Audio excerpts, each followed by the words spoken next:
जय श्री हरि विष्णु साथियों, आपका हमारे चैनल ज्ञान में हार्दिक स्वागत है। आज शुक्ल पक्ष की देवशयनी एकादशी की आपको बहुत बहुत शुभकामनाएं। प्रभु विष्णु आप अब पर अपनी कृपा बनाए रखे। साथियों, अगर आपके हमारा चैनल सब्सक्राइब नहीं किया है तो अभी कर लीजिए ताकि आपको हमारी वीडियो का नोटिफिकेशन तुरंत मिल जाए।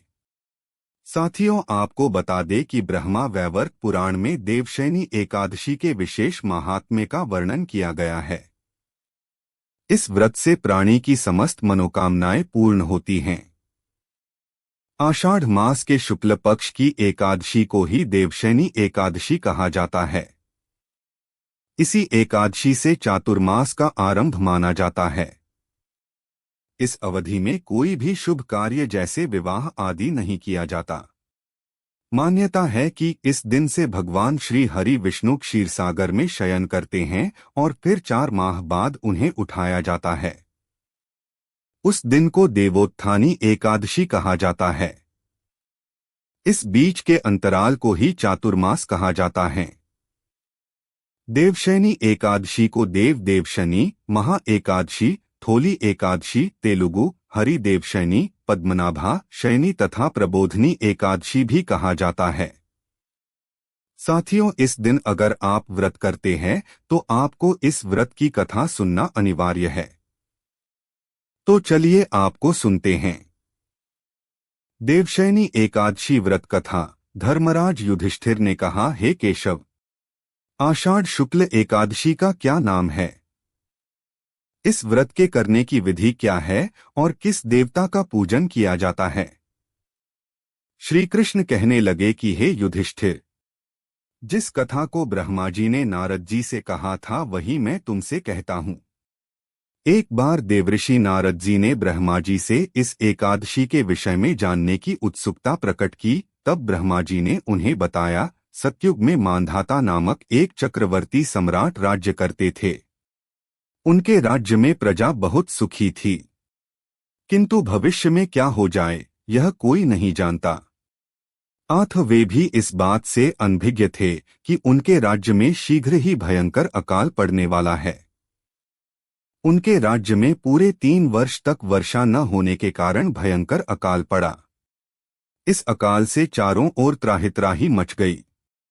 धर्म पक्ष के यज्ञ, हवन, पिंडदान, कथाव्रत आदि में कमी हो गई। जब मुसीबत पड़ी हो तो धार्मिक कार्यों में प्राणी की रुचि कहाँ रह जाती है। प्रजा ने राजा के पास जाकर अपनी वेदना की दुहाई दी। राजा तो इस स्थिति को लेकर पहले से ही दुखी थे।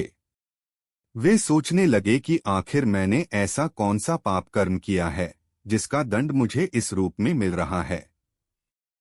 फिर इस कष्ट से मुक्ति पाने का कोई साधन करने के उद्देश्य से राजा सेना को लेकर जंगल की ओर चल दिए।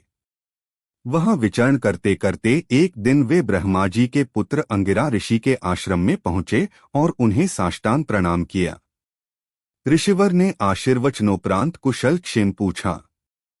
फिर जंगल में विचरने व अपने आश्रम में आने का प्रयोजन जानना चाहा। तब राजा ने हाथ जोड़कर कहा, महात्मन, सभी प्रकार से धर्म का पालन करता हुआ भी मैं अपने राज्य में दुर्भिक्ष का दृश्य देख रहा हूँ। आखिर किस कारण से ऐसा हो रहा है, कृपया इसका समाधान करें। यह सुनकर महर्षि अंगिरा ने कहा, हे राजन, सब युगों से उत्तम यह सतयुग है। इसमें छोटे से पाप का भी बड़ा भयंकर दंड मिलता है। इसमें धर्म अपने चारों चरणों में व्याप्त रहता है। ब्राह्मण के अतिरिक्त किसी अन्य जाति को तप करने का अधिकार नहीं है, जबकि आपके राज्य में एक शूद्र तपस्या कर रहा है। यही कारण है कि आपके राज्य में वर्षा नहीं हो रही है। जब तक वह काल को प्राप्त नहीं होगा तब तक यह दुर्भिक्ष शांत नहीं होगा। दुर्भिक्ष की शांति उसे मारने से ही संभव है। किंतु राजा का हृदय एक नरपराध शूद्र तपस्वी का शमन करने को तैयार नहीं हुआ। उन्होंने कहा, हे देव, मैं उस निरपराध को मार दूं, यह बात मेरा मन स्वीकार नहीं कर रहा है। कृपा करके आप कोई और उपाय बताएं। महर्षि अंगिरा ने बताया, आषाढ़ माह के शुक्ल पक्ष की एकादशी का व्रत करें। इस व्रत के प्रभाव से अवश्य ही वर्षा होगी। राजा अपने राज्य की राजधानी लौट आए और चारों वर्णों सहित पद्मा एकादशी का विधिपूर्वक व्रत किया। व्रत के प्रभाव से उनके राज्य में मूसलधार वर्षा हुई और पूरा राज्य धनधान्य से परिपूर्ण हो गया। ब्रह्मा वैवर्त पुराण में देवशयनी एकादशी के विशेष महात्म्य का वर्णन किया गया है। इस व्रत से प्राणी की समस्त मनोकामनाएं पूर्ण होती हैं। साथियों, आपको वीडियो पसंद आई हो तो चैनल को लाइक करें, शेयर करें और सब्सक्राइब करें। साथ ही कमेंट बॉक्स में लिखें जय श्री हरि विष्णु। बोलो एकादशी माता जी की जय। धन्यवाद साथियों।